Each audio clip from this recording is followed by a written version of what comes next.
Hi, Peter Charles here, Folk to Life Fly Fishing. And I'd like to talk about another subject that I rarely see discussed.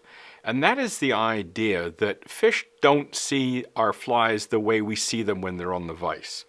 You know, we tie a lovely featherwing like this, and we see it, broadside. And we see the lovely wing when we've got it down on the vise like this. We're always seeing it broadside when we're looking at it. And that's how we orient our thinking. When you look at a streamer, you don't look at it head on, do you? You never look at it head on. You're looking always at the side. But the fact of the matter is the fish don't always see it that way. And in fact, a lot of the times I don't see it that way. So I've got my trusty fish here, and we're going to see, about angles and what does our fly look like from different angles. So we'll get our fish over here. Let's say our little featherwing is coming through the water way over here.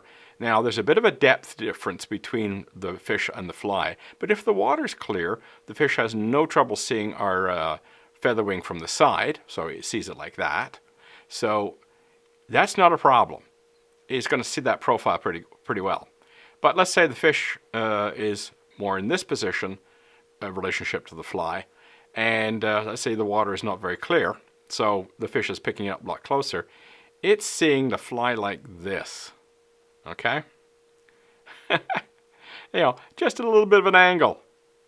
And what's that fly look like to the fish at this angle? Or, think of it this way.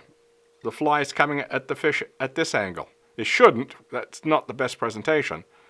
But it's seeing it head on. What's that thing look like head on? Practically disappears. See if I can hold it so you can see it head on.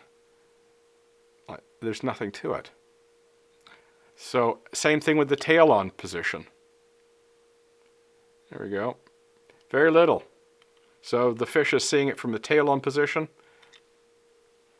Doesn't look great.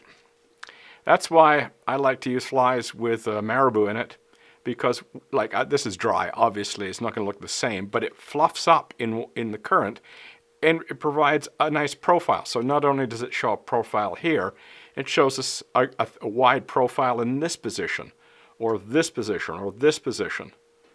Even if it was like this, you would still see a good profile. So no matter which angle you look at a fly like this, and this is my brown trout weimer, and I know I talk about it all the time, but when you're talking about a fly like this, that what we say has shoulders, puffs up, the material puffs up, and it looks thick all the way around, and translucent, I might add.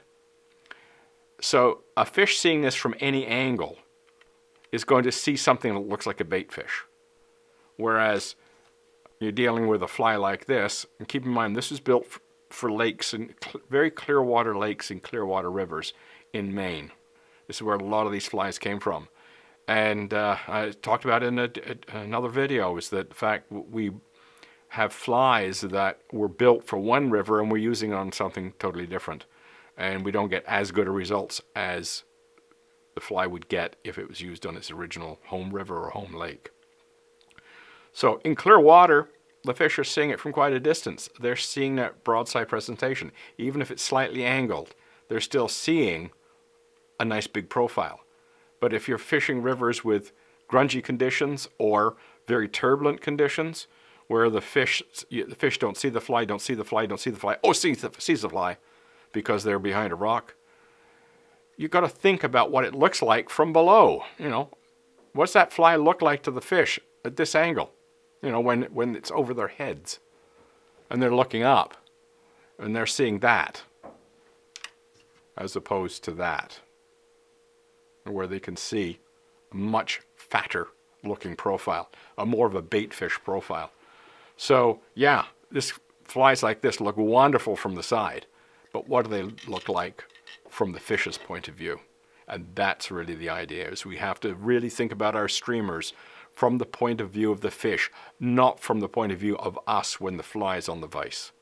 Because that's not when it's important. It's what it looks like when it's wet and when it's approaching a fish from whatever angle it's approaching and whatever depth difference between the fly and the fish. Because the classic profile is where it's like eye level right in front of the fish, right? And the fish can see, oh, look at that lovely profile. But the reality is most of the presentations don't look like that. So you have to think about all the different ways the fly can face in relationship to the fish and all the different depth differences. You know, from being right over its head to being out in front. Whatever the case may be, you have to think of those scenarios when you're putting your flies together and the material choices. And again, going back to what I said earlier, is that a fly designed to work on a very clear water lake where the fish can see it from 20 feet away and they'll see it from the side. When you've got that much distance, it's a profile shot, even if there's a depth difference between the fly and the fish. It's still a profile view because the water's so clear it's seeing it from so far away. But if you're in stained conditions or turbulent conditions, the fish sometimes don't see the fly until it's right all over their heads and they're looking up at this little skinny pencil thing as opposed to something that looks like a bait fish. So, as I say, when you're making your choices, think about how the fish in your waters are likely to see the fly. And when you think of that, then think about what are my flies looking like to them and is there better choices. So give that some thought. Cheers.